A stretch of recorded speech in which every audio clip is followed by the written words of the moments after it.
So, not much happening this week. Bit of a slow news. It's very quiet. Slow news day. All quiet in the Western Front. How about the Middle East? The Middle Eastern Front. I thought we'd be talking about Mexico this week because that erupted last Sunday, just after we finished. Again, the Sunday phenomenon strikes again. But no, Trump had other plans. Yep. Mixed feelings. One of them is relief. At last, stop fucking talking about it and just do something already. As they say, shit or get off the pot. Yeah. 40 years all told. 20 intensively. The real question is, though, after all this is over, will Iran still be 1 week from getting a nuclear weapon? It may well be. That's the gift that keeps on giving. Has given for, it's given to Netanyahu and his ilk for 1995, I think. What is that? 30 years? 31 now. 31, at least 31 years. Probably before that, actually, but he really took off. And it was like literally, I mean, there's so much stuff like that that's, I don't know, like facts. I used to, I kind of knew that facts, don't really matter, and to a lot of people, on a lot of occasions, But the way things have gone recently in the past number of years, especially at that level, at government level and stuff, and government messaging and how the people receive it. I mean, I think we can just dispense with facts altogether at this point. We don't need them. It's whatever I think or say in the moment. That's true. That's the fact. It gets back to Karl Rove and his reality creator stuff. That's really seems to have taken hold. Yes, taken hold. It's worsening. Yeah, it's really, really. Somebody pointed out on X that back in the 80s, Reagan had to deny that airstrikes that nearly took out Gaddafi were intended. There was a whoopsie. But in fact, there'd been a negotiation ploy that got him in a building with someone else, maybe his own team, and kaboom. And he denied it. And there've been a couple of other instances. In fact, when in their memoirs, like by that General Rose, Michael Rose, was it, of the NATO forces in Kosovo, they discussed airstrikes to take out Milosevic and decided no. He's a head of state. That would be Mossadegh? Too much. No, Milosevic. Okay, sorry. Yeah, of Serbia. So you know what I mean? There's a progression downwards here where this is just, let's just take him out. Soleimani was already shocking, the general, but to take out the head of state of 40 years like that. Yeah. Well, I wasn't talking about that specifically. I mean, I was talking. That's why I said facts and stuff don't matter. I was referring specifically to the messaging that governments give people, and how on the back of what I just said previously about Netanyahu saying 1 week from, or 1 week or 2 weeks from a nuclear weapon for 30 plus years. That kind of thing you'd think would make people skeptical of, the same claim being made year on year for 30 years, and then finally using it to actually launch a war. You know what I mean? That at some point in those 30 years, that claim would have become not true. In fact, it would have become not true by the second time that he said it in 1996. It was that basically proves that he's lying. But then for him to say the same lie every year for 30 more years and multiple times in any given year, and then recently to say it over and over and over again in order to justify this invasion or attack, not invasion, on Iran. I mean, I'm just saying, I would like to think that a lot of people would say that's kind of it's kind of bullshit, like glaring, extremely obvious, doesn't even need to be mentioned bullshit, like, because it's so patently obvious, like, Yeah. But so many people appear to be running with it, at least on social media, appear to be running with it, that yes, we had to invade or this attack on Iran is necessary because Iran was 1 week from getting a bomb. Which I thought was fair enough, like an interesting thing where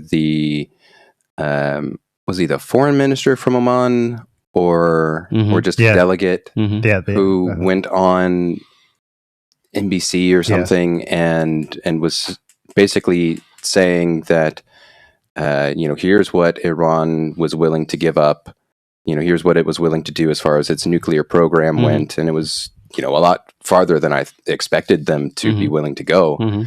And then same day, a couple of hours later, that evening, the bombs dropped. Yeah. It's the it was. It seems to be that it was always going to be a go, or let's say we talked about this last week, but and I'll have to use my words very carefully here in case anybody misunderstands me. But the red line that was put into the agreement for Iran, that was added on top of US demands, which was it was put in there by Israel, was that they had to basically mothball to a large extent their missile production or the missile capabilities, and that's obviously something that no one would be able to agree with. Certainly Iran or any self-respecting country wouldn't be able to.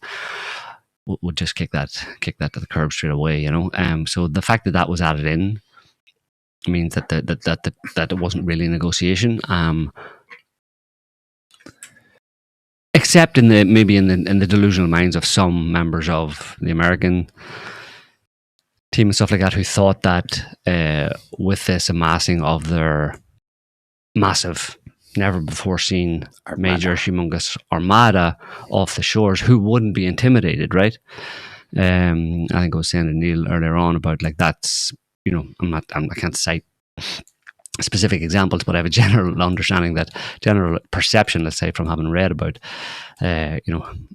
historical wars and stuff, that it has happened in the past where those kind of intimidation tactics actually work, where you'd one country would amass an army of some kind, either a navy or a land army, on the borders of another army and the borders of another country, and that country would kind of quickly sue for peace. Not all the time, but it happens. They go, okay, listen, we're going to get our ass handed to us, and this isn't worth it. What do you want? So it, generally speaking, it forms a part of historical military doctrine that's something you can, in theory, do. It can, in theory, work.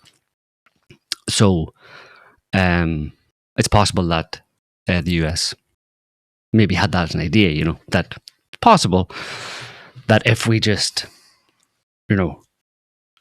shirt front the Iranians with aircraft carriers and jets and all that kind of stuff, that they'll quake in their boots and give us everything we want, including what Israel demands, right? Like, basically neutering the country. They probably, I would like to think that they saw it as an outside chance, that they're not that delusional, but I don't know. But then at the same time, they had a contingency plan where if that doesn't work, then we're going to bomb them. Yeah. Right. I guess you could say it would work on the diplomatic front too. It's like, see, we tried to be reasonable just by bringing our army here and not we weren't bombing anybody, and we were just trying to get negotiations. I used the analogy before that obviously those negotiations weren't serious, they weren't genuine, because effectively they were happening. They began when the US had already started to amass this armada. So it's like having a meeting and going into a meeting room to negotiate with another person, and that other person comes in with several armed men standing behind them. So I'm sitting in this chair. Let's say I'm here for the meeting. Let's discuss this, see if we can work this out. My adversary or person who I'm meeting with, trying to work something out, is sitting opposite me, and he wants to and behind him are standing 5 armed men pointing their guns at me. Literally pointing their guns at me. Mm-hmm. They're not shooting me, but they're pointing their guns at me. And I'm meant to believe this is a open-ended, negotiation, good faith negotiation. Mm-hmm. And a document is pushed towards me with a list of demands that are really hard for me to accept because they would be my capitulation, effectively. Yeah. And I'm just being asked to sign it. Totally openly, it's up to you. It's your choice, except for the guys with pointing their guns at me. So from the other person's perspective, who has the guys with the guns, he might think that those guys pointing their guns at me while I peruse the document I'm being asked to sign might be enough to make me sign it. But not always. I mean, it's not as simple as that, because obviously I'm not completely defenseless in that respect, in that equation. If I understand that if I don't sign, I'm going to get shot. But I have, let's say, I'm wearing a plate or whatever, I'm wearing body armor, and, I have some resources to deal with that situation, So I also have the option to say, you know what, these demands, they're bullshit, fuck you, do your worst. And then run out of there and get shot a few times with a plate in the back, and then, so obviously the idea of the intimidation tactics of building up the army has within it the next step, the follow on from that, which is then shoot. Yeah. Right? So it's like threaten to shoot and then shoot if necessary. Which they started with the drone, and then within 2 hours after the meeting, applied more sanctions. So again, it just goes to show you how insincere the negotiations were. Mm-hmm. Not to mention the fact that this is yet again another instance of the U.S. holding negotiations, and during those negotiations, start a military operation. We talked about this before, like Trump's like amazing art of the deal or whatever, or his what's called strategic ambiguity. But it doesn't go very far. Strategic ambiguity can be quite complicated or whatever, but it's like in Trump's case, it's like have negotiations, and then during the negotiations attack them. Have negotiations for peace, and then during those negotiations attack them. Right, did that once, sir. Yeah, do it again. It worked the first time. Okay, but sir, they probably will know. They did it once, they'll suspect that we'll do it again. And he'll say, no, they won't believe that we will be so obvious as to do that again. So let's do it again. And then we can do it a third time. Because they'll say, definitely, they're not going to do it 3 times in a row. They would never. They did it. What about 4 times? 4 times? Let's go 4. 4D chess. So, Just before we go on, I want to show this. This is about, Iran's, 1 week away from nuclear weapons. Apparently this is still up on the White House website from June last year. Yeah. Well, this is an example of what I'm talking about. Yeah. When I say that facts don't matter anymore. Like, facts never really mattered to, human beings generally don't. When facts are useful, I'll go with them. When they don't give me what I want, I'll have a big snorting narrative, please. Yeah. So, so there's always been an uncomfortable relationship human beings have with facts, but it just really got really bad in the past number of years, and with situations like this, and I suppose that's just because the people in power and people presenting the quote unquote facts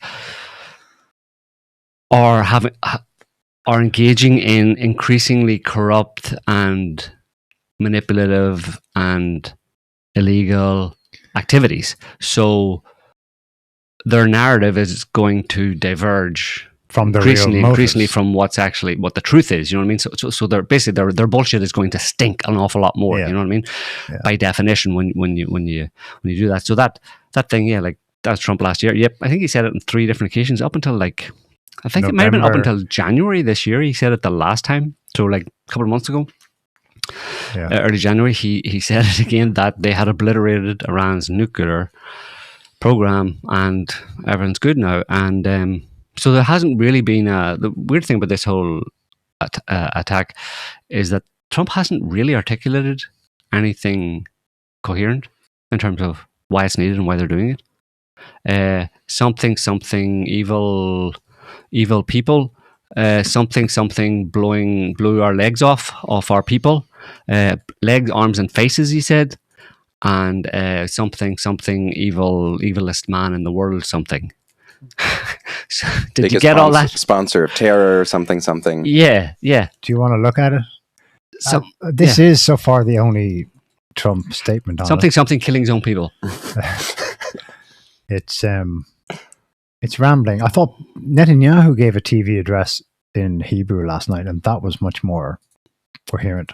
Nothing in Hebrew. He stated his goals and how long we thought it would take and why, but it was straight up. Trump's though was, again TLDR, but well, this is after the fact. Like, this is after it started. Yeah, I was hoping to have something beforehand. Well, you create the rationale for it. You tell people, build it up and make the case, but not really. Didn't really get much of that. But yeah, so he's saying Khamenei, most evil people in the world, is dead. He died like a dog, according to Trump. This is not only justice for the people of Iran, but probably that's up to the people of Iran to decide. But for all great Americans, justice, because they blew off American arm, legs, and faces, apparently. Totally unjustifiably, apparently. Do people remember what that's a reference to? Probably not. We should remind them. I doubt Americans do. It's a reference to the Iranians helping the Iraqi resistance in the Iraq War. 20 years ago. When America invaded. I don't think Americans remember that. So, they're not allowed to help their Shia brothers in their neighboring country when it's invaded by America. That makes them the evilest men in history. Evil terrorists, yeah. He was unable to avoid our intelligence and highly sophisticated tracking systems. And working closely with the Jews, there was not a thing he or the other leaders that have been killed along with him could do. Right? That's kind of self-evident. You orange arsehole. This is the single greatest chance for the Iranian people to take back their country. Okay. See what you're saying? There's a counterpoint from Iran. Official statement is that Khamenei died peacefully in his sleep. No, he died at work, so not in any secret bunker somewhere. Yeah, probably. That's what they claim. Probably. We're hearing that many of their IRGC military and other security police officers no longer want to fight and are like, see, this is all cope right here. This is all exposing. This is all desperate cope, because that middle section there, basically, single greatest chance for the Iranian people to take back their country. Okay, I see. We'll see what you're saying. I see what you need to happen there, and we are hearing that many of their IRGC military and other security forces no longer want to fight and are looking for immunity from us. And he said last night, now they can have immunity. Later, they only get death. Hopefully, the IRGC and police will peacefully merge with the Iranian patriots and work together as a unit to bring back the country to. That's a lot of cope right there. That's basically saying, okay, we've bombed your country a little bit. We've killed your 86-year-old religious kind of symbolic, whatever, religious leader. And now it's up to you guys. Go. Do the thing that we expect you're all going to do, which is, we've taken the chains off that. Like that Khamenei guy and some members of the IRGC was oppressing you. Well, they had you in chains, basically, literally in chains. And now we have released those shackles, so do it. You do the rest for us. And it's like, really? That's all you got? I mean, because there doesn't seem to be any sign of that happening. And usually when you attack a country for bullshit reasons like that, like America does, and kill their leader, their figurehead kind of leader, even if some people may not have liked him very much, although it's hard to know exactly what general public opinion was to him. It certainly wasn't the way the West has portrayed it. I don't think that he was some kind of hated figure or whatever, ruling by decree. But when you do that, chances are you're going to just unify people against you. Yeah, encourage the population to double down against you. Doesn't, I mean, I like saying this term these days because it's very appropriate. It's a bold strategy. Let's see how it works. Let's see how that one works out. Because if you're not, this isn't a war, and Trump has said it isn't a war, and Israel said it isn't a war. It's a regime change operation. Yeah, I mean, it's a special military operation. Russia started, coined the new terminology or whatever. So Trump promised no more... No boots on the ground. Quagmire, long drawn out, never-ending Middle Eastern quagmire wars. And that seems to be what's happening. There's no boots on the ground. It's like a number of days of standoff, mostly standoff bombing by America and Israel, and bombing and missiling, and then take a little break to rearm, and then do another number of days of the same thing. Until the missiles stop coming towards... Beatings will continue until morale increases, something like that. You know? It seems bonkers. But I suppose if it's regime change operation frame of mind, then they think this is just like arresting Maduro with a bit more. Short and sweet. But it's not, but that's, yeah. Okay, question. There's no evidence. First question based on what's happened in the first day. Are they surprised by what Iran did in response? Namely, bombing every Gulf monarchy. I don't think so. And civilian airports, bases. Well, mostly ports, bases. Not just military ports, ports, tankers, shopping malls. Well, no, they haven't been doing wide scale like civilian bombing. Like, I mean, they'd be careful not. Was there a couple of hotels accidental? Yeah, well, yeah, it's hard to know. You know, there's some that that look like they may have been accidental, but there's also rumors that there were U.S. forces being housed in those places. Mm-hmm. I mean, the Gulf monarchy. Of course, they're going to roll out, the carpets for the U.S. state officials and military officials and whatever. And of course, they've got big ties, so they're not going to be staying in a shack. Like, where do you think they're going to be staying? Right, exactly, yeah. Well, it's interesting because I saw one like moped Shahed drone that hit a high-rise hotel. Yeah, the one in Bahrain. Yeah.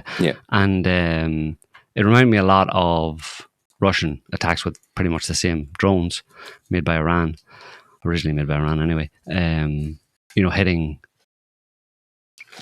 hotels and buildings and that kind of stuff. But that's the Russians did that based on very specific intelligence from people on the ground, giving them intelligence about military personnel in those specific places. I mean, obviously, a military base is easy to identify from Google Maps, basically, But that kind of intel on if that's what it was, or who's moving where, is reminiscent of boots on the ground, or somebody on the ground, intel on the ground, being able to send information back. Well, those countries have Shia populations. Yeah. This, in a way, is Iran's. The whole other side of the Persian Gulf is Iran's Ukraine. Yeah, it's near abroad. It used to be part of Persia. Yeah, for sure. Yeah, and also the Bahrainis are loving this. Yeah, but I think further afield, like in terms of the actual, let's say the more specific targets in Israel, it was interesting. There was a place, I think it was maybe the second, but it was a major, a fairly large missile strike into Israel. Beit Shemesh. In Beit Shemesh. And there was maybe 7 or 8 killed. I think that number's going up. It's probably going up. 7 or 8 killed now, and several more injured. A couple interesting things about Beit Shemesh. Main one, I think, in terms of why it was hit, is that it's actually now whether or not this target was the actual building, but Beit Shemesh more or less houses, or there's an air base, basically a secretive Sadat Micha air base, which is a so-called secret Israeli Air Force missile base and storage depot. It was originally known as Wing 2 or Area 209, and its existence is neither confirmed or denied by Israel when it's been talked about. So I kind of looked this up anyway, and this checks out. And the base is widely believed, again, who knows, but widely believed to house Jericho series ballistic missiles, i.e. ICBMs, and possibly nuclear warheads. So that kind of thing, again, I'm just going to show you a picture here of that kind of intel. In the last June, they hit Mossad headquarters and stuff, but I don't remember from last June them really having there being very particular a few military bases hit and that kind of stuff, and they landed a couple of missiles near Mossad headquarters in downtown Tel Aviv. But this seems to me, if this is true, it seems to me that it may be as a result of intel from other sources, specifically maybe Chinese and Russian. But Bet Shemesh, apart from that, Bet Shemesh, as I just wrote here, is a Center for Ultra-Orthodox Haredi Judaism, which you've seen the guys with the pigtails and and there have been multiple public allegations over the past number of years, going back 10, 15 years, arrests, indictments, and reports of child sexual abuse in that town, in that area, occupied territories, spanning, like I said, 10, 15 years. And they often, pretty much always, involve the city's large ultra-Orthodox Haredi population. And there's a culture, it seems to be a culture of, and this is reported by the Israeli media because it's been openly recognized, there's a culture of, when that kind of thing comes up, that the people in the town all close ranks and say nothing's happening here because their belief system is to not talk to outside sources without the group, so let's keep it all in the family, if you know what I mean. And also the same ultra-Orthodox sect, let's say, or part Jews, sect of Judaism, were at the center of those tunnel Jews back in Brooklyn, 2024, in January 2024. Those ones crawling out of the tunnels, and then the tunnels rooms being discovered in the tunnels with like small child's mattresses with blood on them, and cribs and baby high chairs and cribs and stuff like that. Yeah, that's the same mentality we're talking about. So, just thought it's interesting. I was thinking initially, until I found out about the military base, I was thinking that Iran was picking their targets very, very carefully. Moral targets. Iran's moral place. Well, one would like to think. Well, they've done, but they're they're including. They can't afford that. This in their statements. Yeah, for sure. I saw a guy on some maybe BBC talking about the Epstein class. The Epstein class and then burning. Very cute messaging going on, because that's appealing to the West big time. Yeah. Or to burning Baal and all that. Yeah. Yes, in the protests recently. Yeah. So let's go back. Let me go back. I was picturing that scenario where there's the scenario you painted of negotiations. Let's put ourselves on the Iranian side of the table there and assume they're not that dumb. And here we are, we're negotiating, and we know what they've done before. And the chances are hot they'll do it again. What are they thinking when they go, no, we're not signing that? What's their... Because what it implies is what has just started. No, we won't sign that. Therefore, it's war. Yeah. They seem confident they can withstand this. However, already in day one, the leadership's taken out. Well, Ayatollah, 86-year-old man. Who else, though? We know Ahmadinejad. Yeah. Other cabinet ministers. 3 generals. The latest batch of generals replaced after being taken out last time in June last year have also gone. I've heard before that structurally Iran has arranged their security systems so that they already know the next guy who's coming in and so on. That's like 4. They have to, because of the pattern. 4 or 5 people deep, basically. And they're all trained. They also seem to have adopted it's kind of interesting for such a big country, but I suppose it's just the scale of things. But they seem to have adopted cellular, guerrilla warfare tactics, basically on a national scale, and in their own country, kind of weird in their own country, and without being actually invaded. Which because of the extent of Israeli, particularly, and US infiltration and spying operations and stuff, there has to be a decentralized structure to the the response, so that the individual areas where missile batteries and stuff, the teams working on those are not linked. Yeah, they're authorized to operate. They're not waiting for. They're given their parameters, and they're not waiting for orders. Told to go, because if you have it all coming through the central location, all you got to do is find the central location, cut it off, and then it's done. No more. But if you have it as a decentralized network of individual autonomous units who have their directives and have their protocols. like you can't stop it unless you're finding each of them and taking them out individually. That's an amazing irony, because built into the assumption, the premise of the Western attack here is that we take out the leadership and the regime falls. Plus, by the way, the reason we're doing this is because it's so evil and corrupt and top-heavy and oppressive. But actually, it's an unbelievably democratic system that's decentralized. Militarily, yeah. Militarily.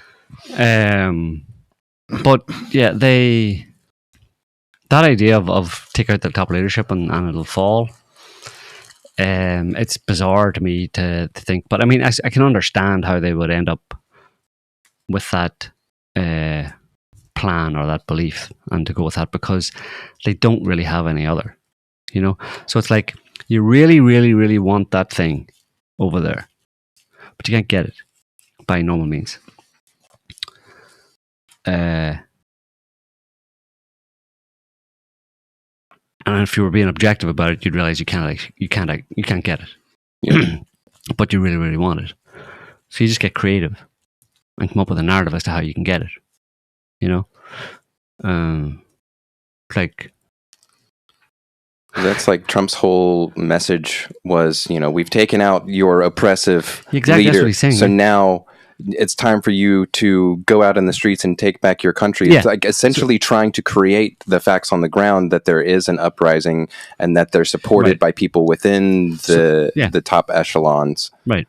In so order they're not that delusional to think that just by taking out the Ayatollah Khamenei that the whole thing would fall.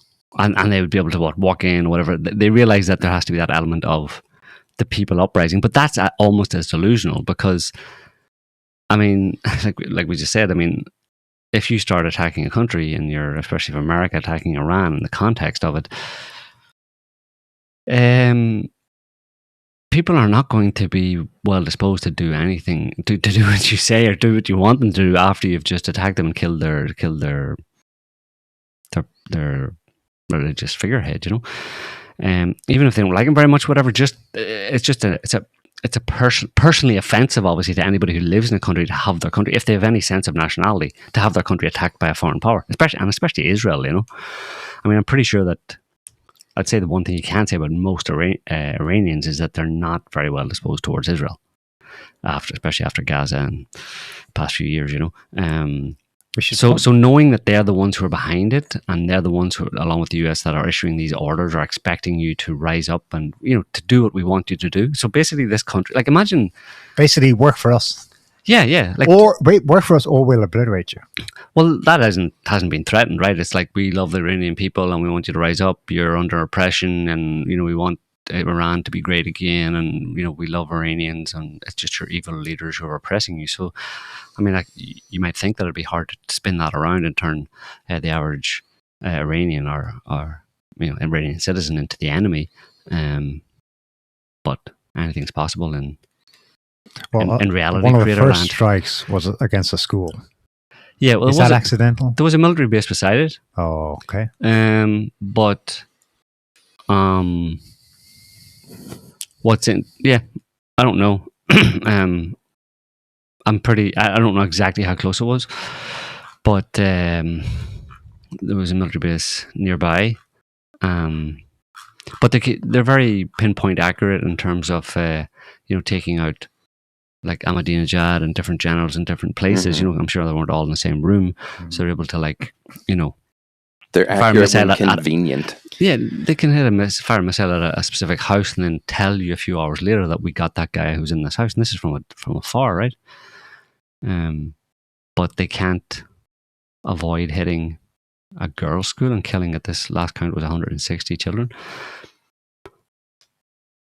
It seems a bit suspicious, and especially when you look at, if it was, I mean, people are putting, the official narrative is that it was an Israeli attack specifically in that area that hit the school. And when you look at the past form of the Israelis in Gaza, where they deliberately obviously targeted civilians in order to wipe out as many as possible, you know, past form. It wasn't just past form means a lot, you know. They also hit a a rec center, a recreational center that killed, I think, 20 female volleyball players. If my memory serves. That was today, in the past few days. In the past few days, yeah. Yeah. So it wouldn't surprise me if they did both or either on purpose. It wouldn't shock me, again, considering they can be very, very accurate when they want to be. But, you know, there is obviously things can go awry. But yeah, when it happens multiple times, then you're starting to think, well, maybe not. Maybe giving them the benefit of the doubt, they really don't deserve it. Right. It's hard to get a read. I'm just from my on Twitter alone. Maybe I'm biased. Obviously, like I said, it's hard to get a read, but I see a lot of posts that are basically making fun of or being critical of this attack in Iran, getting a lot of likes and reposts compared to the ones that say, "Yay, Iran is free. The Iranian people love us. They're going to greet us with what do you call it? Flowers? No. Turkish delight, Iranian delight, and rosewater." Yeah, that's just my impression. That I think a lot of people think this is bullshit, and you would imagine that anybody. I mean, I don't want to be too down on Americans, even though I compared them to Ralph Wiggum, Chief Wiggum's son. That's maybe a bit harsh of me. I think a lot of Americans, at least the ones, sincere MAGA people, are pissed. Would not be happy about this, you know. Of course, there's the shills and all that kind of stuff. And it's, you know, I posted this kind of meme that I made myself. It was actually in response to David Polides. You know, I don't know if you know who David Polides is, but whatever. So I just posted this picture of Ralph Wiggum. I'm a freedom and democracy, and but you see and I just wrote, I'm increasingly convinced that Ralph Wiggum was modeled on the average American. Now that's a bit harsh. I admit that, you know, but it was in response to David Polides. If you click on David Polides on the right there, his actual post, it says, down the bottom, it says, "Iranians are grateful that their families at home can smell freedom and the overthrow of the killing machine. Smell freedom. The people now have to exert their power on top of the regime." I'm like, you're such a midwit. Like, I mean, really?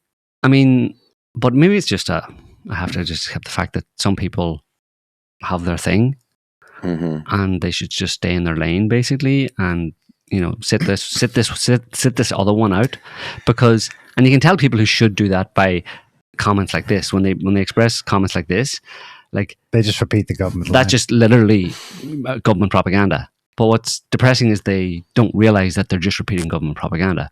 You know, because I would think that he would at least have his own opinion on it, or at least he'd be able to phrase it in his own words. But literally, that's just almost like word for word, or just a rehashing of the standard government propaganda line about this. And Scotty, can you hover over his name to see how many followers he has? Okay, so like 67,000 followers. It's only got 31 likes. Right. Yeah. So he's not reading the room. He's not reading the room. Yes, that gives me hope, you know. And like I said, I'm being a bit harsh on Americans by comparing them to Ralph Wiggum. Not you. Although you do look a bit like him. A slimmer version of him. Should I stick my finger up my nose? No, don't do that. He can talk like him, though. I'm a journalism. I'm a journalism. I saw that was a good one. We need to talk, though, about, okay, the masses and where they're at. That's one thing. But within the dissident X chorus,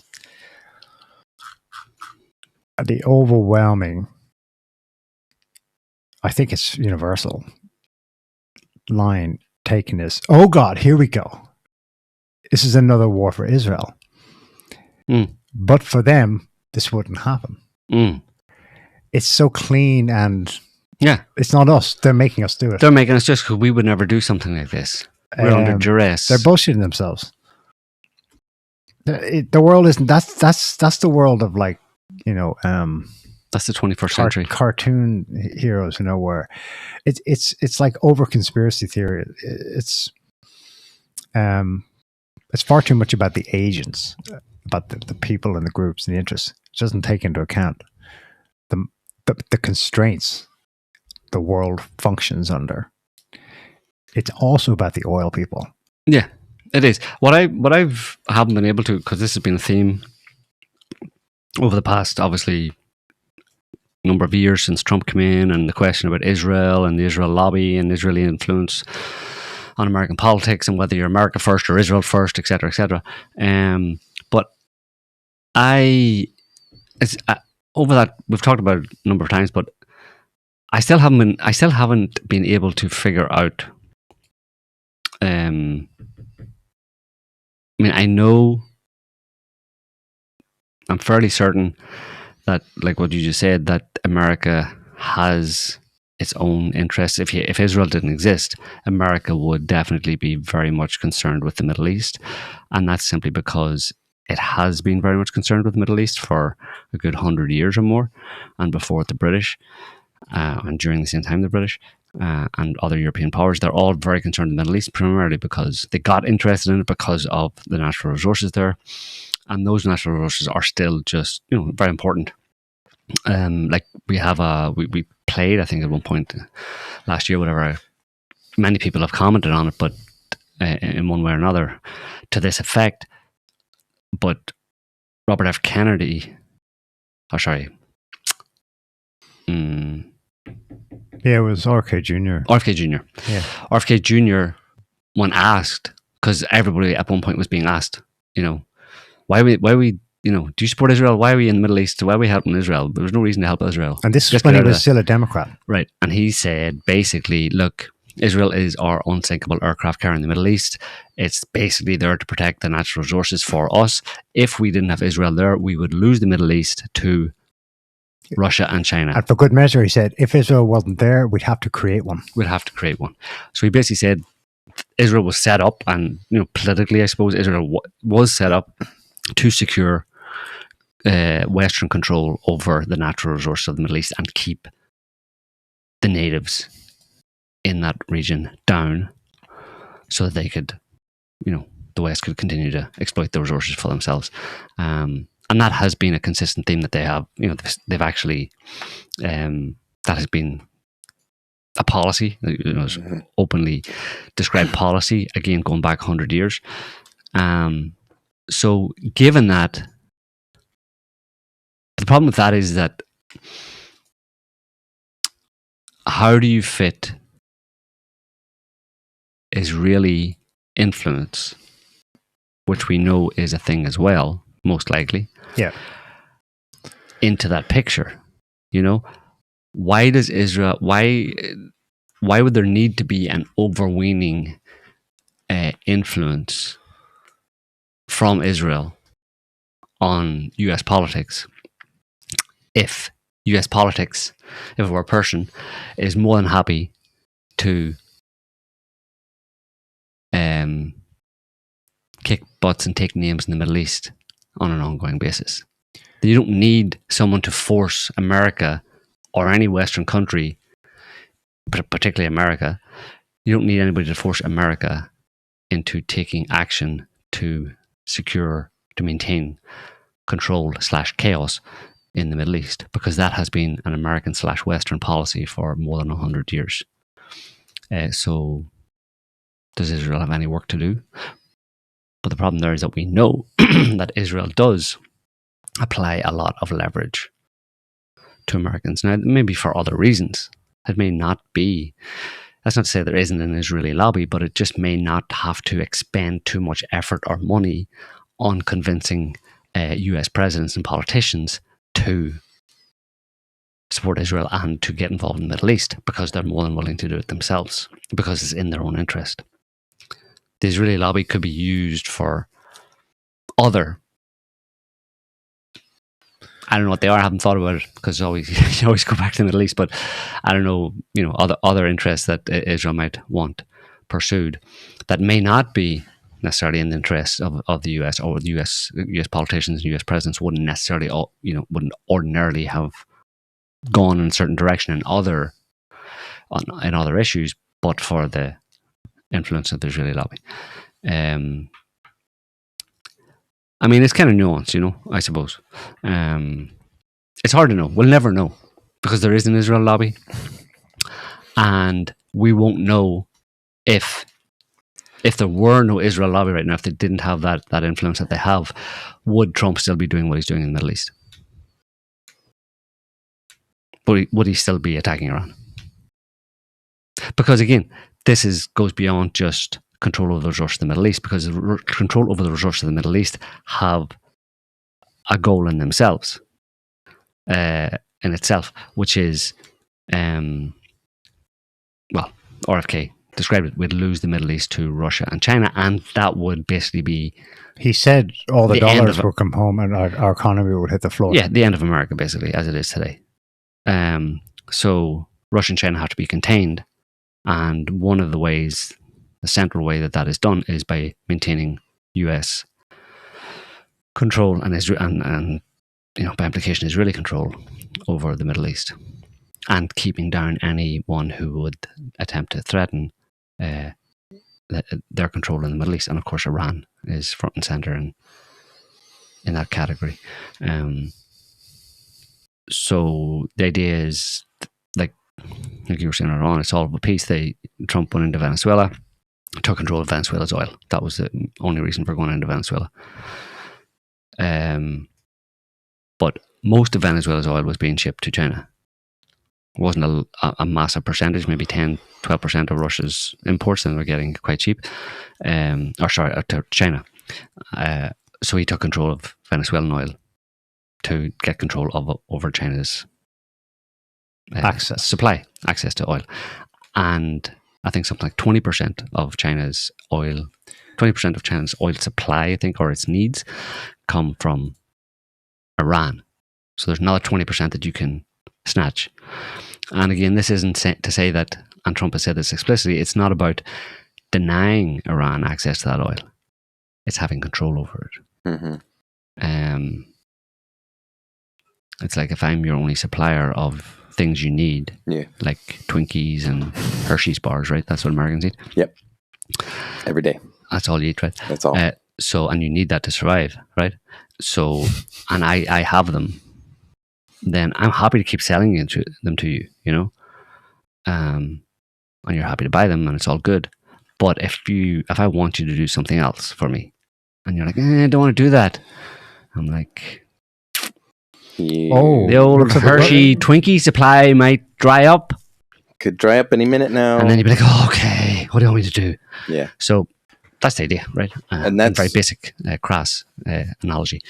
That's like the essence of the whole thing. Again, going back to like why it's an American interest to go to the Middle East and do all these things. It's for that, the control. Right. It's just broader geopolitical considerations. As much as, some might say that it's about, American prosperity or whatever. Like, no, it is. It's literally about the control. Well, but that's existential, and that is about American prosperity, ultimately. I think a case can be made that there's a way of... Right, we talked about this before. We've talked about it before, where America can your function. Genius new economics plan. Yes. Yeah. Yeah. It can be done. It may work. It could work. But the problem is that that's not what they want. That's not what they care about. They don't give a shit about any of that. They don't want America functioning as an actual country. They want to use it as a means of controlling the entire world. Because why would I give a shit about, making Americans happy when I can control the world? Well, I mean, you want to keep them fat and satisfied. Satiated. Right? You want to keep your population. Well, enough to be able to use it to, bludgeon the world as my big stick. But yeah, well, just the domestic population back home have to be kept quiet. But that's relatively easy to do. Yeah, I mean, it's not hard. Twinkies, no? Yeah, exactly. It's expensive, though, in a population of 400 million. China seems to be doing fairly well. Different situation. The US outsource all its supply chains are outside streaming in. China's are inside streaming out. Yeah. Yeah, no. Well, except when it comes to core dependencies on like importing oil and stuff. But, yeah. But my point is that there's a way of creating America in China's image in that sense. There's a way of making that like kind of happen. It's going to take a while. But I mean, it would take some time, but the point is that it could be done, but it would come at a cost. And that cost would be... The cost would be to China. Would be American hegemony. Because China's a manufacturer. You know what I mean? It's hard to retool a system that has been set up and is established. You know what I mean? It's very hard to retool a whole system from the ground up. You know, you're thinking just drop the hegemony, boys, and we'll muddle through and we'll be fine. Yeah. What Joe's been saying all these years is it's delusional because that transition, because they're so out on the limb of supply chains streaming in from everywhere else. They're fucked. It can't be done. It's too top heavy in one way, in one direction. The point is constructively do that. There has to be a motivation. I'm allowing that this isn't just mad world domination. A mad drive for world domination just for the sake of world control and domination. There has to be, from a certain perspective or from their perspective, a rational reason for why they're doing this, especially someone like Trump, who wants to be the peace president and wants a Nobel Peace Prize and doesn't want to get into forever wars. And you know how obsessed he is with cost effectiveness, right? Mm-hmm. And so he has to see, or he's been convinced, but it's sure or not, but he's been told and convinced that, look, we need to. This is an existential fight, basically, for American survival. We're exposed here because of our history and, And RFK Jr. didn't need convincing. He apparently picked that up just being in DC in the 80s and 90s. America's exposed because it's commonly known in their circles. They just never articulated it. He said the quiet part out loud. That's the real, but they can never run with that headline. Hence the bullshit about they're a week away from a nuclear bomb. Mm-hmm. Yeah. It's like I've said before, again, I tend to use fairly basic cross analogies, but it's like people at a dinner table or whatever, and there's one big fat man who eats 80% of the food or something or whatever, a majority of the food, and there's all a bunch of smaller people, and they all get handed out scraps, and they've all learned to subsist on those scraps, although that much smaller percentage, and likewise the big fat person has learned to survive and has conditioned himself to survive on a much larger share. So the idea that if those few other members at the table start to grow up and need more food and have an ability to take it, then you're going to have to take a cut by definition, because it's seen as limited resources. So they're automatically a threat to you. It's a threat to your food supply. And someone would look at me, if I was this big fat man, they would look at me and say, just go on a diet, just start eating less, But the problem is that not only does that feel existential, because having to go on a diet, but it could actually be existential. It could be deadly. It could kill him. It could, kill him in the sense, literally. Not just that he would become, because people go, well, America should just be reduced to the place it should occupy in the world, which has got 5% of the world's population, blah blah blah. Commensurate with its size and its productivity, it should take resources, etc. Yeah, it should take that position. And that is the objective process that's happening. Yes. In general, that is happening. It's like reality itself is saying, no, everyone take their proper place. Mm-hmm. Mm-hmm. But the problem is that restructuring of America they'd survive, but from the president and the politicians, all that kind of stuff, if I'm partly gracious to them, their mandate is to do what's in the best interest of other people. And of course, what is in the best interest of their own interests and the interests of the people as a secondary, is obviously maintaining America and its standard of living as the people have of the day and the people have become used to. So the idea that they would willingly reduce that or take that cut and significantly downgrade their standard of living, because that would be implied in a radical change of the global power structures, because it involves potentially hyperinflation in America and a serious problem for the American economy. and therefore American standard of living, they would be in breach of their duty, their sworn obligation and duty to maintain America as it is in the world today. But the problem is that the basis of that is injustice, and other countries feel it. So it's a very sticky situation where there's not an easy way out of it. You know what I mean? No, and at the same time, you're also, I mean, and that's why they fight. Just like my immediate family, as an example, like they feel the inflation.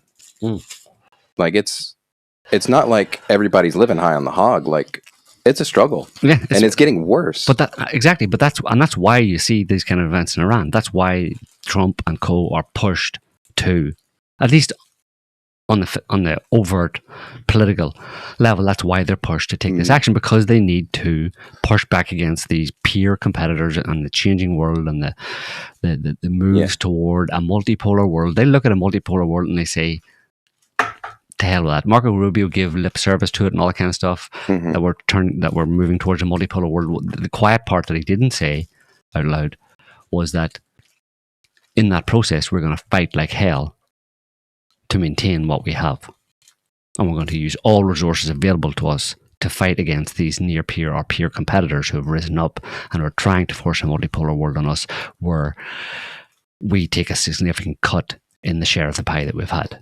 We're not going to go quietly into that dark night. Blah blah blah. Yeah. My point was only that if this is the rationale and the reasoning for, say, 9/11 onward, and the adventures in the Middle East, and the objective experience of average Americans is significantly worse, right? Because over those 20 years, because it's a losing game, because reality is imposing itself. And they can't hold back the tide, and they're already feeling, and that's why they're driven to more and more extreme measures like this, like in Iran, because they themselves, the American government, feels and sees the chipping away, and American people are feeling it as well. And if this war, this attack in Iran, and this fracas, or whatever you want to call it, it doesn't go their way, if it goes kind of tits up kind of thing, I mean, that's only going to get worse. Because, like, tomorrow morning, like, almost certainly, the price of oil and gas is going to go up by 10%. For starters. To begin with. So, immediately, 10% more at the gas pumps, 10%, and not just gas pumps, it's like, that's industry as well. That's cost to industry. That's across the board. That's across the board. That's prices across the board are going to go up. And it can get worse. Oil and gas can go, well, relative oil, let's say, and gas commensurately could go to, oil could go to $150, $200 a barrel. And that's not even talking about, obviously, another aspect is that relates to shipping, and Iran hasn't officially blocked the Straits of Hormuz. In fact, there was a message recorded from the RGC messaging ships to over radio, no more movement and no more passing through the straits, etc. But the Iranian foreign minister, I think, came out and said, look, it's not our policy to block the Strait of Hormuz. If that turns out to be a Western fantasy, I mean, they don't enact it.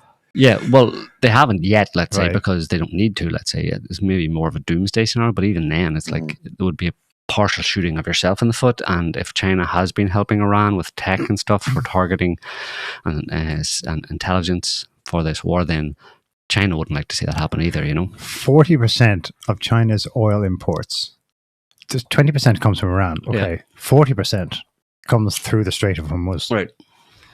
60% of India's Strait of Hormuz. Well, that's straight across the Indian Ocean. 75% of Japan's Strait of Hormuz. To say nothing of the Red Sea and the Saudi side. Yep. But that's a dicey proposition. Like I said, it's almost like an Iranian Samson option type thing, because they would be screwing themselves. You'd have to have done a lot of prep to insulate yourself against that. You'd have to have a lot of, just in terms of cash receipts, from not from your own use, because Iran could probably have enough oil and stuff and gas for its own civilian needs, but it's the bank balance, from selling it, from not being able to sell it to all those people. I mean, of course, if you block the Straits of Hormuz and you're no longer shipping all that oil and gas to India and Japan and China, you're not getting any money. There's an even worse Samson option. their artillery can reach Saudi Arabia's refineries. I saw a photo from a still of an oil rig on fire. Right. Which is why there's been rumors that Saudi Arabia said that if they keep getting attacked or get hit, even the Iranians are only. Have the Saudis been hit? Yeah. That's the one country I didn't see clear video. Riyadh, yeah. Riyadh, okay. But there was a rumor that they had said that if that continues to happen, like they're targeting American military bases, obviously in Saudi Arabia, of which there's several. Yeah. But I don't think the Saudis would be that stupid, because if they said that they would engage in the attacks on, they join the attacks on Iran. But if they do that, then their oil refineries are gone. Pretty quickly. But again, there's considerations there, because you said 20% from Iran, but the other 20% comes from the other Gulf states to China. Mm-hmm. So the Chinese have an interest here, they're skin in the game. So they're probably, Iranians have an eye on that, if you know what I mean, because China is essentially Iranian's partner in different ways. So they don't want you a partner in the foot. Don't want to screw them over. So that's where the interesting question is. Back to that negotiation table in Oman 48 hours ago, when they looked at the document one last time and looked out at the armed guards pointing the guns at them, and they went, no. How much pain, as Trump has threatened to dish out, can they take? It's a Mexican standoff. So it's not, we're in a position of a Mexican standoff, like who's willing to... Who will blink first? Absorb the most pain, be seen as the one who caused the most problems here, and more practically, absorb the most pain. The Gulf states can't take much pain. No. UAE with its population. If it keeps going, for sure, UAE's like 11 million people, 10 million, pretty much of them are foreigners, like temporary. Some of them staying for quite a long time, but they're expats, they're Western expats, they're Indian and Pakistani workers and Filipinos, service industry. They'll all just be, see you later. And the UAE will go, well, I'll take a 90% cut in their population in the worst case scenario, Yeah. So, and Saudi Arabia is not much different. So, he's playing with fire, Trump. He thinks he's smart, but they're obviously not. There's a lot of wishful thinking going on. We mentioned this idea that uprising by the Iranian people is very, very unlikely to happen. Have you seen all of the videos of people in the streets of Iran, all of them mourning Khamenei, all of them waving the Iranian Islamic Revolution flag? Right. The Shias uprising in Iraq, storming Baghdad, Kashmir in Pakistan. Yeah. Embassy was shot at. It's a giant embassy. They're up on a hill too, but the embassy in Lebanon, the US embassy, was fired at. The two consulates in Pakistan were ransacked. Karachi and Lahore. Right. Yes, they tried to storm, but I think for now, Baghdad's official forces shot at the crowd and kept them back. And in Pakistan, 10 of the protesters were killed. 9 or 10 of them were killed outside the US embassy. Mm-hmm. Now, it's not sure whether it was the US personnel that did that, regime, or the Pakistani. They can definitely rely on.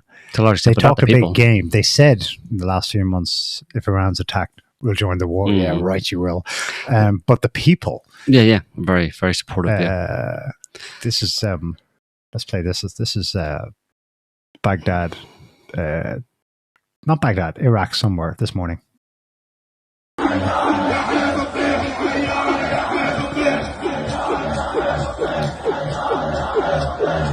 Are they playing that boom boom music? That's laid over the top. They didn't have the fat beats going, did they? Maybe they did.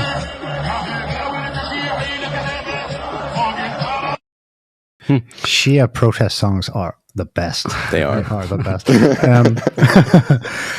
So just in case any Americans are watching, they're not celebrating Khamenei's death. They're calling for death to America. So, but there's something beyond, like, even people in the street. I saw a few reports, a few videos, one video actually in particular I've seen mostly expats in like London and New York, Iranians overjoyed at the overthrow of their Ayatollah. They're the Iranian liberals. They're a bunch of, they haven't been there in years, like, you know what I mean? So, and people are posting on Twitter or whatever saying, you know, the Iranian people are overjoyed. It's like, don't you mean a handful of New York liberal Iranians who haven't set foot in Iran in 20 years? You're calling that the Iranian people? I think there's another 90 million over in Iran who don't seem to be very happy, so inclined, you know. But beyond any support they have for in Iran for like obviously those marches and stuff, carrying the revolutionary flag and stuff, maybe a lot of Iranians wouldn't necessarily get out and, you know, publicly support that. But there's something like pretty much in most countries, apart from Israel, but in most countries that goes beyond that, which is ordinary people's sense of nationalism, personal sense of nationalism and identification with the country and the land. That has nothing to do with you know, politics or you know, maybe to an extent religion, whatever, but it's really just centered on a pure nationalism, which is, I'm Iranian, this is my land, this is my country, and I will defend it. And I don't really need you know, any kind of government, any particular flavor of government to be in power to validate that it transcends that, you know what I mean? It's timeless, you know. But the West doesn't, and that's why, in a certain sense, why, like, no more forever wars in the Middle East, i.e., the most obvious one being Iraq. That's why the only way they could actually do what they wanted to do in Iraq, which was, you know, to a large extent take control of it 20 years ago plus, and maintain to a large extent control over it since then, was by putting 200,000 American soldiers, 100,000 American soldiers, and 100,000 mercenaries, contractors, as they call them, into the country and keep them there, and then start a civil war. That's the only way. And they would have to do that in Iran to achieve what they want in Iran. This idea of standoff strikes, and then the people are going to rise up, sure they are. No, they're not at all. So what's your plan here? More strikes? Just keep going until what? Like I said, until someone signs a document. Like you said, stand off. Yeah, but so who signs a document on what? On the basis of what? But there is capitulation. They want but who, like Germany in 19. But they're not going to do that. It doesn't happen, like, and especially if the country is able to absorb those attacks and respond in kind, and give you as much, if not more, pain that you're reacting to them. That policy is doomed to failure. That plan is doomed to failure. It's not going to happen. You're going to, at the end of this, America, and I'll make a prediction here, so I'm on record of saying it, America and Israel will come out of this looking to all people with any sense as having lost in this conflict. Regardless of what happens to Iran, how much destruction they won't, because they'll appear to have lost. They will have lost because they won't have achieved their objective. Iran will still, you know, bloody but unbowed, basically, perhaps in the end, but they won't have gone away. They won't have gone the way that the US and Israel want them to. And there is a time limit on this as well, you know. Like we talked about this maybe last week about the World Cup and stuff, you know what I mean? It's in what, 3 months from now it starts. So there is a time limit, you know, and that's, you know, Iran can play that waiting game, you know. So I think they're the only, at this point, the only obvious outcome of this is a loss for the US and Israel. US will obviously remain, its pride will have been damaged, and Trump won't look very good and stuff, and there may be significant economic blowback depending on how things go for the US and for the whole world to one extent or another. But Israel in particular, being so close, if anyone's going to get the brunt of the ire, get significant structural damage, it's going to be Israel. There was also some strikes have been occurring on border installations between Iran and Iraq, which should perk up people's ears if they recall some weeks ago when the ISIS militants, some escaped. Yeah. in Syria, and 5,000 or however many thousands of others were shipped into Iraq. Which makes me think that might be something that they attempt sometime soon. Yes. Because they can't, obviously if they were relying on the spontaneous uprising of people, that does not seem to be happening. In fact, it seems to be the opposite of what they need. Yeah. But so then they would need something else in order to create that, and several thousand jihadis. Yeah. And create the appearance of, start calling it a civil war or something like that. If you get the Kurds if you're able to get the Kurds G'd up, because the Kurds have always wanted independence, and the Kurds supposedly in the north are, if anybody's celebrating or supportive of the US Israeli action in Iran, it's the Kurds. But poor Kurds are delusional in Iran and Turkey and Iraq. The West has always used them for its own designs, and never given them what they've actually wanted, which is never been able to give them what they wanted, which is an independent country, a Kurdistan, and in fact most recently betrayed them. Yes. In Syria. Right. So are you gonna? Yeah, I don't think that has much chance of success either, because again the missing factor is an invasion. A boots on the ground invasion. That's the only way it works. That's the reason they did it in Iraq, because otherwise it's not going to. Because you can't just. I mean, it's a horrible example, but look at how long it took. 2 years. Was Gaza Strip was like 25 kilometers long, 6 or 7 kilometers wide, or something like that. Israel bombed it almost daily for 2 years, and there's still quite a lot of buildings left standing, you know what I mean? And that's a tiny little strip of land.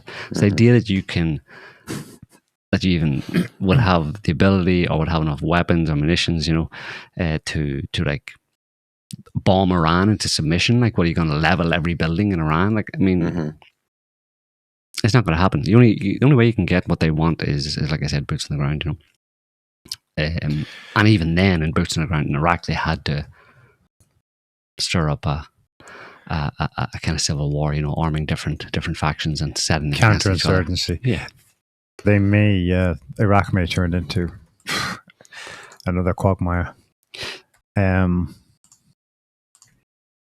Did you see? This is really good. I should also point out for people why Shia Muslims are going ballistic everywhere from New Delhi to Bahrain and Lebanon. The Ayatollah is not just the figurehead nationalist leader. He is the leader of the Shia religion. Yeah. Across Iraq Shia population is up to 70% of that population. Yeah. It's just ridiculous. It's a hornet's nest. And this is, we knew it. They knew it too. This is why it was always last on Wesley Clark's list. Right. And why everything beyond that is like an event horizon.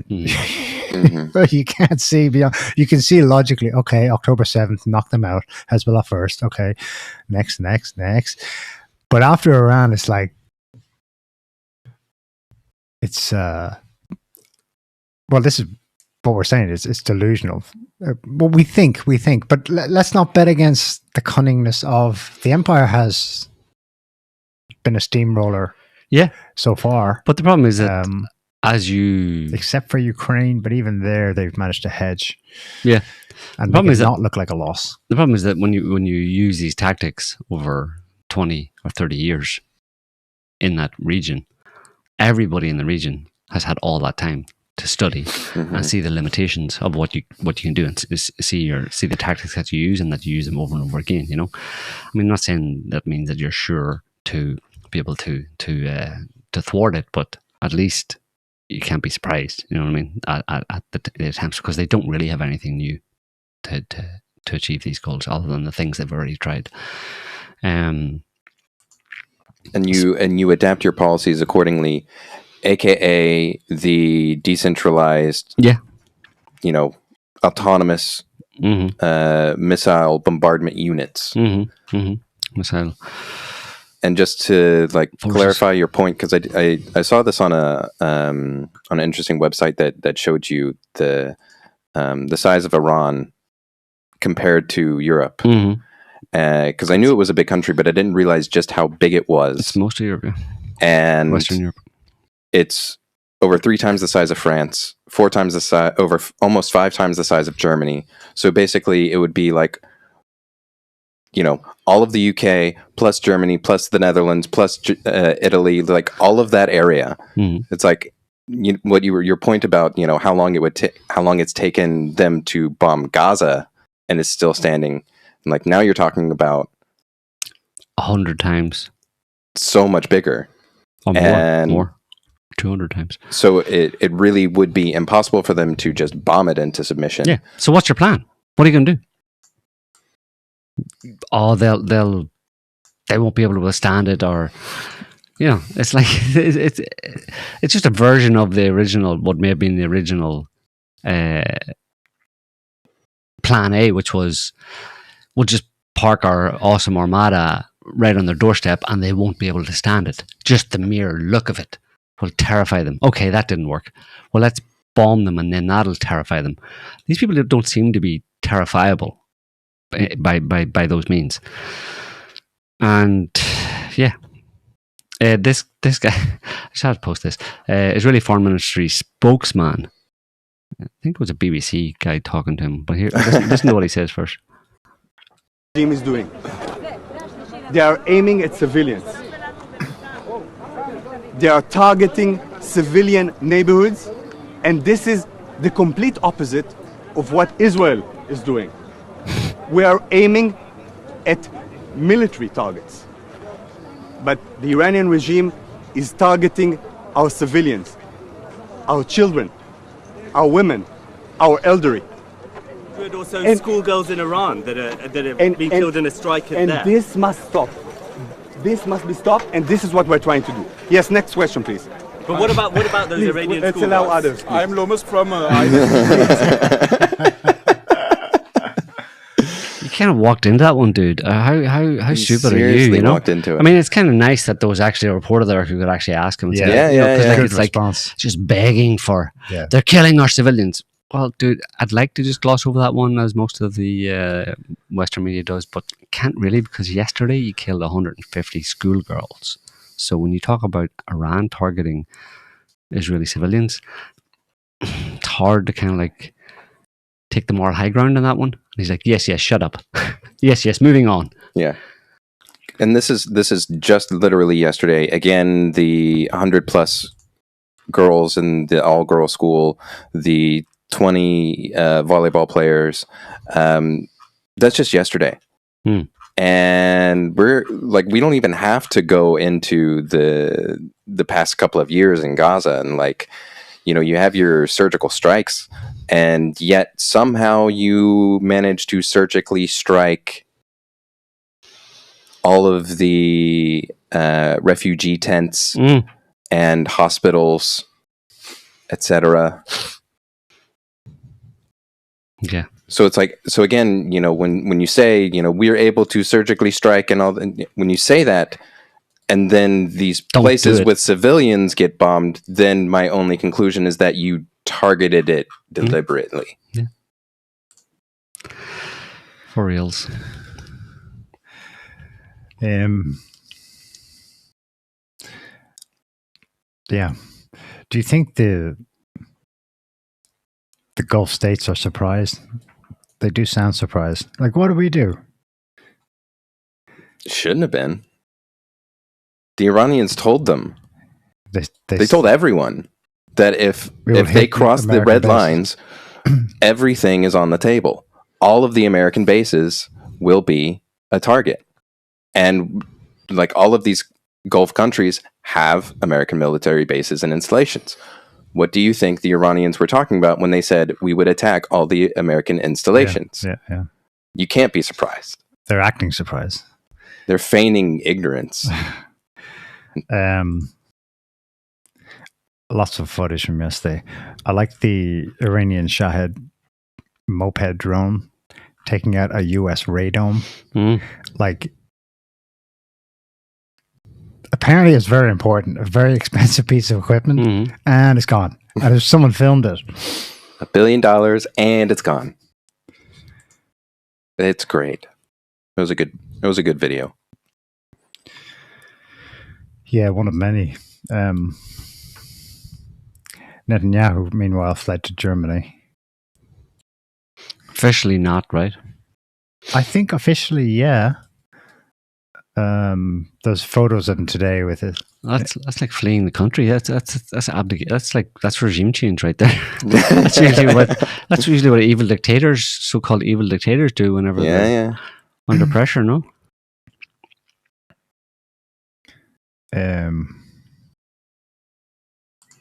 Wait, maybe it's not official. I did see someone posting a photo allegedly showing him convening a cabinet meeting, so he wasn't the only one who went in exile.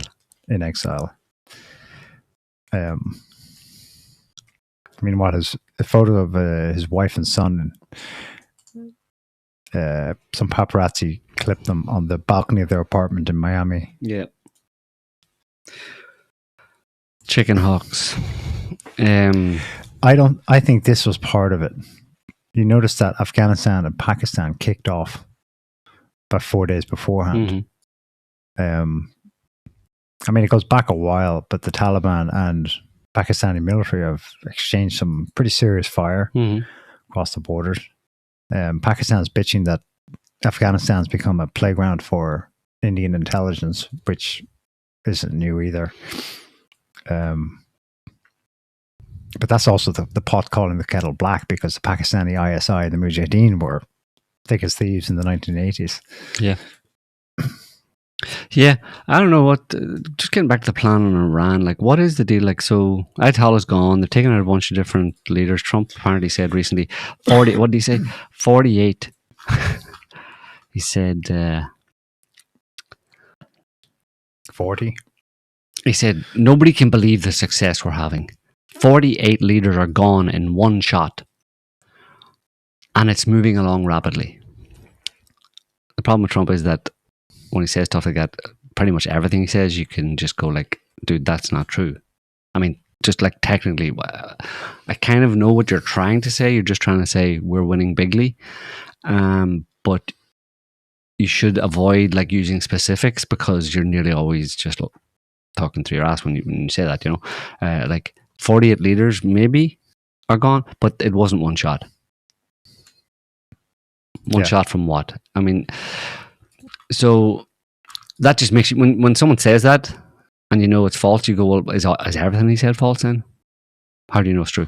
Yeah. Any of it's true. There's no need to lie. Yeah, but he, what is the plan if it's the Ayatollah's gone and 48 leaders, according to Trump, are gone? Okay, so there you go. Let the Iranian people do their internal rising up and picking a new leader, and we can just go home now. No. But we're going to continue bombing for however long. But to what end? You got to get how many more? I mean, is it? Trump said could be a week. Netanyahu said 4 days. Yeah. So some Israeli reports said they were willing to do, or they were looking at 2 weeks. 2 weeks to flatten the curve. 2 weeks to flatten the curve. There's a quote here from the former IDF chief of staff, Gadi Eisenkot. The Iranian regime cannot be toppled by airstrikes alone. Correct. Iranian citizens must take action now if they want freedom. Right. Okay. But so, and if and when they don't do that, take that action, what's your plan? Yeah. What's plan B? More bombs? Bombings will continue until uprisings improve? No, I don't think you understand. The people of Iran have to take action now. Okay. So, and if I say they don't look like they're doing that, what's your response? That they need to take it now? Now's the time. If you're an advisor, you get fired. For telling me now's the time, everyone. Your response is now. Now's the you remember, I think it was last week when I was saying they're 24 hours away from the nuclear bomb, and it's a rolling 24 hours. So every moment is a new 24 hours. Right. Well, every now is a new now. So now, now is the time. Okay. So it may not have been true 1 second ago, but it could be true. It could be true in the next second or in any subsequent second after that, if I just keep saying it long enough. So they'll keep bombing and be telling people back home, any day now, any day now. In the meantime, oil prices go up. Shipping is badly affected too, shipping in general. Mm-hmm. The Houthis say they're closing the Red Sea for everything. Except for Russian and... What was the other one? It was Russian and one other like aligned country. Maybe China. So actually it's the UAE that has said today, UAE Minister of State for International Cooperation, Sheikh Mahmoudi or whatever his name is, said in an interview on CNN that the UAE is prepared to defend itself and will not sit idly by if Iranian missile and drone attacks continue. That would just make Iran's day in a certain sense, no? Because then they would just blow up. Well, who is the UAE? Who is their army? You and whose army? Well, it's their Air Force, which is American, mostly. Were the bases vacated? I mean, I see the Patriots were operating. Sure, Qatar, UAE, Kuwait, but I saw people complaining that, like Arabs complaining that, oh great, you put a target on the back, but you're not here when the shit goes down. That there was a huge drawdown of forces to minimize casualties, but they probably left them on a shoestring.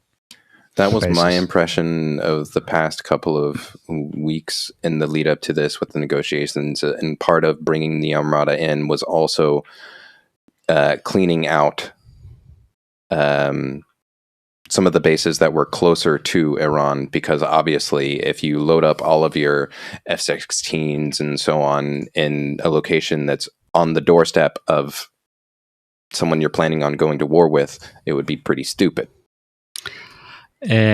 So official recognition, I don't know, what number do we put on official recognition of US troop casualties as a part of Operation Epic Failure?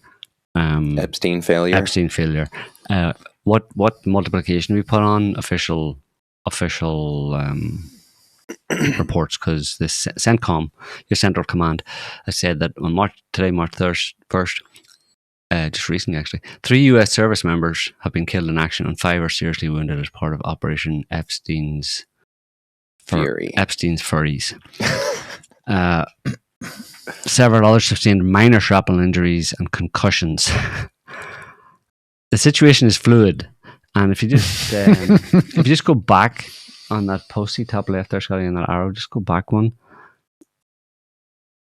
Oh, that doesn't show it. Anyway, I got that from Laura. I just saw it on Laura Ingram, and she quote tweeted it and added, "Pray for our troops." All 300 of them. Well, it's like the Iranian. The Iranians say they estimate 200 American casualties, dead and injured. Yeah, so times 60 then every time you see a. Well, but like, what annoys me, I don't know, it's just a personal annoyance. I shouldn't expect more, but like, pray for our troops. Like, that's not an opinion. Like, Laura Ingram is a media pundit who is meant to inform people about shit, and all she can say is pray for our troops. Do you not have an opinion? Like, a more extensive opinion on the whole thing other than thoughts and prayers? She's in normie mode. I remember hearing it on March 21st, 2023. Like I told you earlier, I was, with a bunch of people. We've been discussing the months of build-up to the Iraq War, and all were agreed this is crazy, illegal, immoral, should not happen. The day it happened, several of them went, well, it started now, we should support the troops. I didn't. Obviously, they were British, so they had a patriotic connection to why they should do so. But I don't want to go too far, but with this, because it's always appealing to do that. Just in line with the multiplication of the official recognition of troops dead and how we should multiply them. What about this one? Again, CENTCOM. Iran's IRGC claims to have struck the USS Abraham Lincoln aircraft carrier with ballistic missiles. Lie. The Lincoln was not hit. The missiles launched didn't even come close. The Lincoln continues to launch aircraft in support of Operation bullshit. So what's that thing about never believe something until it's officially denied? Yeah. You can't go too far with that, you know. I would say it was hit then. It was hit and it's gone. And it's gone. Well, it's maybe it's still functional. Yeah, or limping. It's hard to sink one, obviously. You don't have to sink one. What you do with an aircraft carrier is just destroy the runway. Then it's useless. Yeah. If you just land a few missiles or drones, even on the actual, you put it out of commission for a while until they can get the tarmac runway, because that's all it's for. It's just for launching planes, right? It has some armaments, but it's not an offensive, warship in that sense. It's not going to be launching missiles or cruise missiles. It's primarily for launching aircraft. And if you damage the runway, boom. So all that talk about taking out aircraft carriers and stuff, that's a lot of, kind of Hollywood kind of stuff. But realistically, if you wanted to attack an aircraft carrier, just damage the runway. Damage the flight deck, basically. So and then it's out of commission. Yeah, that's all it's for. Like. That's what the Houthis clearly succeeded with one of them, the Truman. And they made so much bullshit about it. Yeah, we're thinking of retiring the Truman again. But you just sent it into it's leaving the Red Sea. It's okay. And now later on, I think it's half a year later, there were reports last week, quietly that thousands of Navy's sailors on the ship are getting counseling after their experience in the Red Sea fighting the Houthis. Well, the Houthis, yeah. Well, they shot themselves. We saw that aircraft carrier. PTSD. Nobody had ever seen an aircraft carrier pull do a donut before. But it almost did a donut, it's like, you could hear the screech from the African coast into the Arabian Peninsula. We're out of here. Get out of the way. But that's pretty rough whenever you... I mean, it can't be... I often wonder about that. It can't have been an evasive maneuver, because you turn an aircraft carrier around, it's not very fast, right? It take a while to turn it around, But there's an image of it, with a wick, and it doing a big U, That would have been crazy. And, but that's not true, because all those sailors on board, nothing else happened. There was no damage to that, or there was no other ship sunk as part of that aircraft carrier group, because all the sailors, hundreds of sailors on board those ships, somebody would have talked, no? That's how it works, isn't it? If I was a sailor on an aircraft carrier and I thought being hit by a missile, I would tell everybody. Well, the survivors of the USS Liberty only began talking 35 years later. So you see, they talk. Somebody who talks. They were put under a non-disclosure. It just takes 35 years. Basically threatened with... But that's not how it works. We'll whack you. Somebody would have talked. Just like 9/11. No conspiracy theory is true because somebody would have talked. That's my version of reality, and I'm sticking to it. Mm-hmm. It'll be interesting. That's one of the first things we can look for in the coming days, a breach in that omerta. Because the Iranians are going to hit a lot more American soldiers in the skies, if not on the ground. Interesting factoid. Ayatollah Khamenei was older than the State of Israel. Awkward. 86. Yeah. He was leader since, 1991? It's a long time. God, he must have been tired. Just get on with it already. Oh God, it started, thank God. I'm just going to go gardening, honey. Whatever, you can see me. He gets to die intact with the official policy of Iran being against nuclear weapons and the use of them. A fatwa. Yeah. Declared on the use of it. And now the new guy can say, well, I could just choose not to renew that. Yeah. Not necessarily use them, but if they could let people... now would be a good time for Iran to let people know that they're not just polishing a nuke or two. Yeah. We could have just played this for our audience and just left it at that. We are just going to take out the Ayatollah. Oh, really? What comes next? What comes after regime change? Might be, oh, well, we need a small number of U.S. troops to support the new regime. We have seen this play before. Regime change, you have no idea how this is going to work out. You have no idea. There you go. Charlie Kirk probably would have been saying that if he had not quite coincidentally been assassinated last September. Yeah. Was it just last September? Yep. Pure coincidence, of course, that the guy with the ears of a lot of young people in particular in the US, who was obviously from that and several other videos decidedly against any further US military operations in the Middle East. Pure coincidence that he just happened to be assassinated by persons unknown. And yeah, you're talking about I mean, it's even in the... Where's this from? This is probably from AP or something like that. What date is on it? Oh yeah, it's quite timely. It was just on the same day. I suppose that's why it was posted.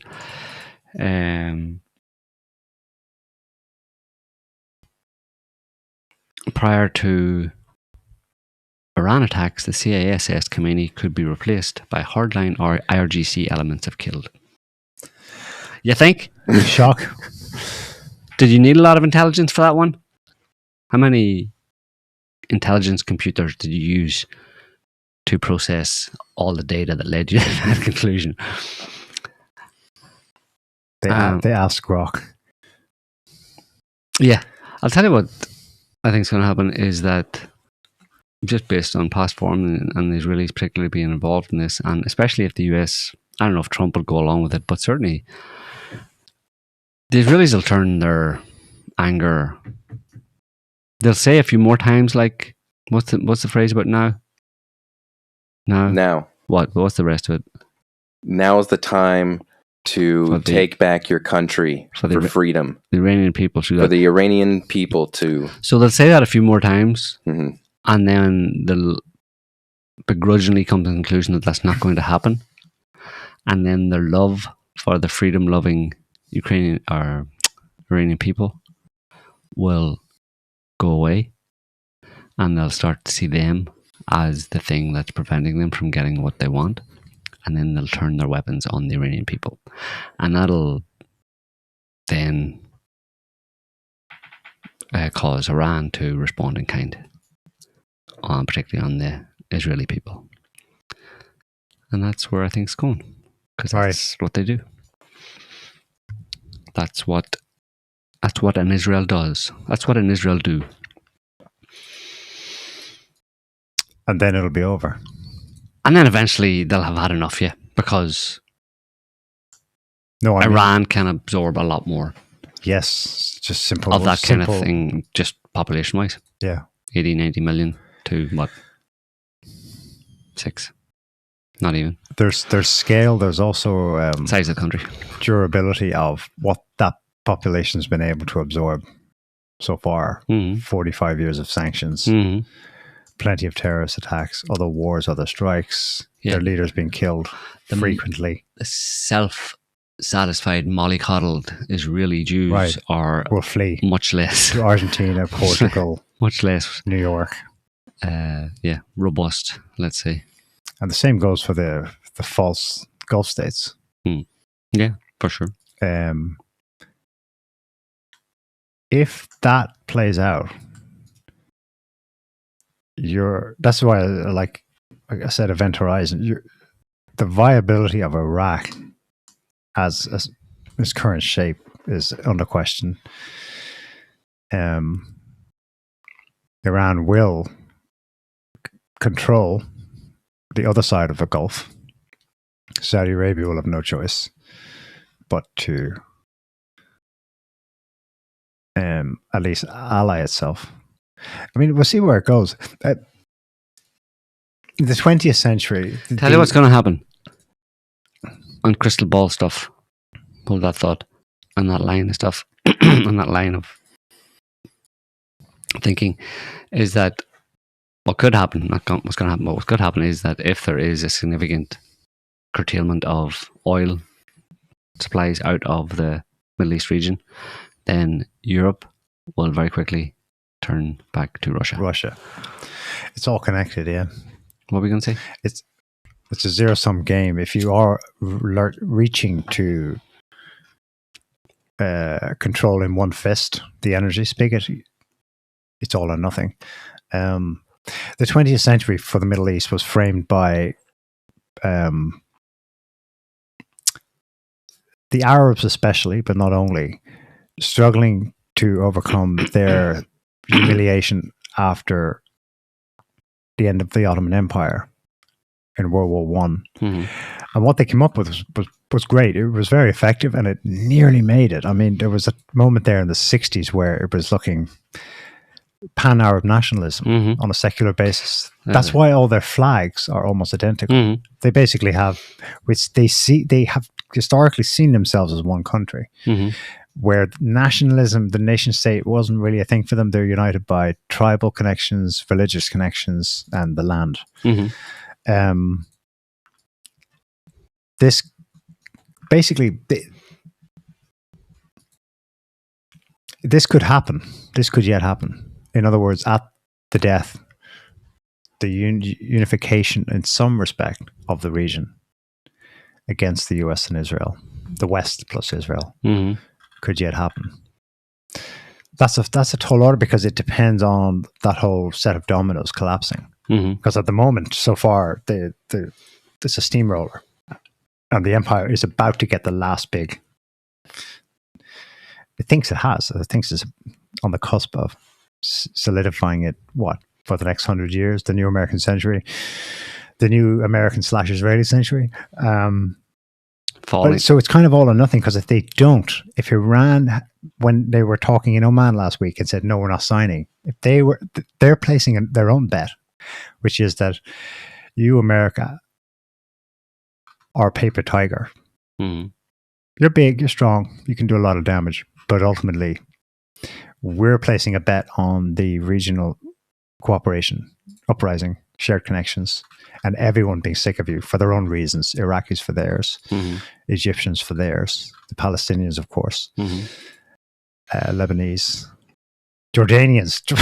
Jordan is like, that's a classic dictatorship where you've got a mass of people who they're Palestinian. Well, half of them, literally, a Palestinian third generation.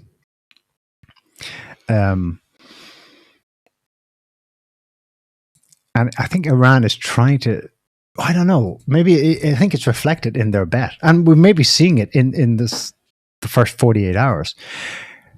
They bomb the bases in Bahrain, Jordan, Kuwait, Qatar, etc. And okay, the tourists and maybe the more liberal types are like, oh my God, I wasn't expecting this. But the biggest reaction we've seen is people going, hey, here's another one. Look, way.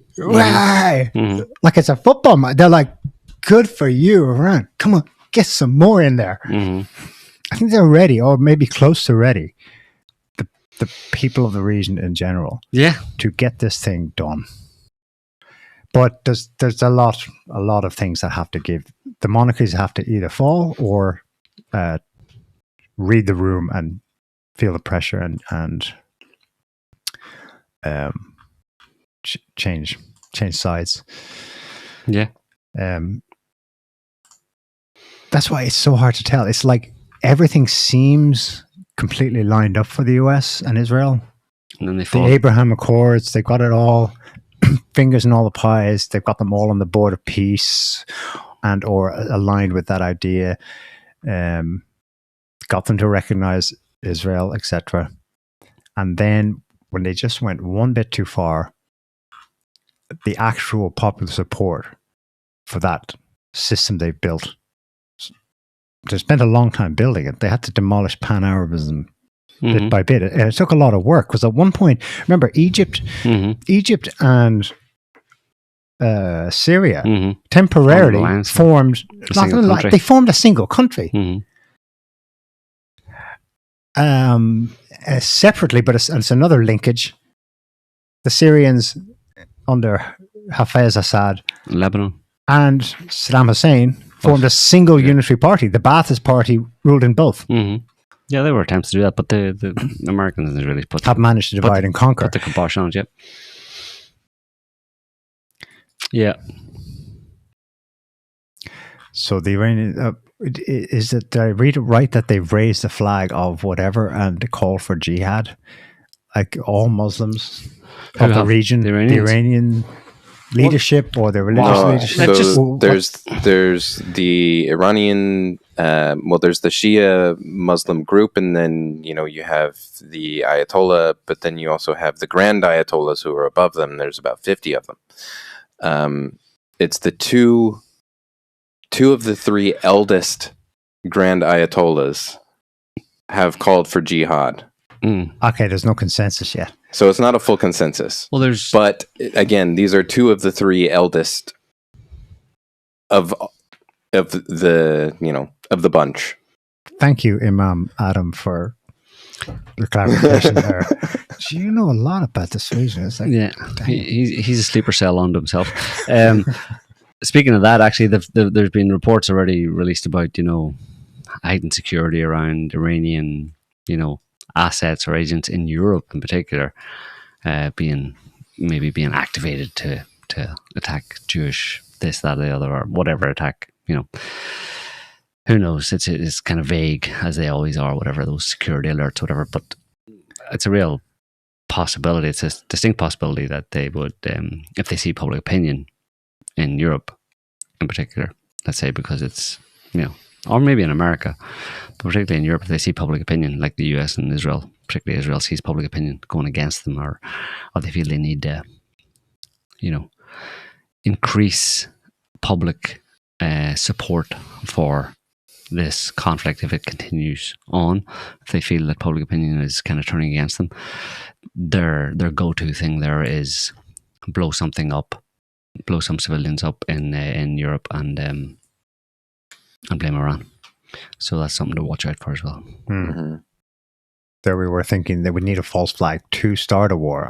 No, keep it going. But to keep it going, to keep the atrocity, to drag more people into it, and prevent what's happening in the Middle East from spreading, which is massive. Yeah, it seems popular support for Iran. They would use that capital not just for support for the West, but to double down on attacking. I mean, I don't see this going anywhere. If it continues on, I don't see it going anywhere other than them attempting to increase significantly, or just not caring about significantly increasing the civilian casualty count in Iran. Because what have they got? All they can do is, at that point, people like that, psychos like that, all they know is just they get very angry at the people who are stopping them from getting what they want. What this case would be Iranians, because they're not doing the now rise up, and they just bludgeon them, and they think that's, or at the very least they stop being so precision-y with their bombing campaigns. Anyway, we'll have to wait and see. So does this mean Ukraine is a wrap? Zelensky's like, no, where my all the memes of Zelensky looking crying. At all the Patriot air defense going up, and he's like, where's mine? Where's my, all those Patriot missiles are supposed to be mine, and you're using them up. They told me they had no more. They said there was no more, and now they're all getting blown up, and you're wasting 3 of them, which is like $12 million, and you're blowing it up, and you can't even hit this one little stupid drone that cost the Iranians $50,000. Wah! Yeah. Yeah. So we'll have to wait. It's all to be seen. We're only in day 2, basically. Aren't we day 2 or is it day 3? This is day 2. Really? It only started yesterday morning. Friday night US time. Yeah, yesterday morning for us. Yeah. Okay. We call it quits? Yeah. You got anything else to opine? You got any more? Allahu Akbar. The last thing Don't be saying that now. The Israeli foreign minister is quoted as saying the aim of the war is to eliminate existential threats in the long term. As long as the Iranian regime exists, we will not be able to eliminate the existential threats to Israel. So it's all existential, eh? I can't believe them. Back in June, he was saying it's a decapitation strike we need. Well, they got it. And now, change the goalposts, you know? Nothing like a bit of goalpost changing. It's the only way to win. It's the only way to bullshit people going. Maybe they don't care. Maybe it goes back to what you said about 7, 8 years ago when we wondered if they'll see the encroachment of multipolarity and just go flip the board and wreck it for everyone and hope we're insulated enough over here. That may be at some level they might. But Israel couldn't stand for that. They'd be crushed. Well, who knows what comes out of the dust, you know, or who rises up out of the ashes in their minds. But it's not that they would necessarily intentionally flip the board over, but by imperial overreach or imperial hubris, which includes Israel, obviously, they may do the same thing. You know, desperate people do desperate things and end up wrecking things. Yeah. Anyway, how can you tell when you're getting old? Grey hair. When you go to an antique auction and 3 people bid on you. Aww. So if that happens to you, you know you're getting old.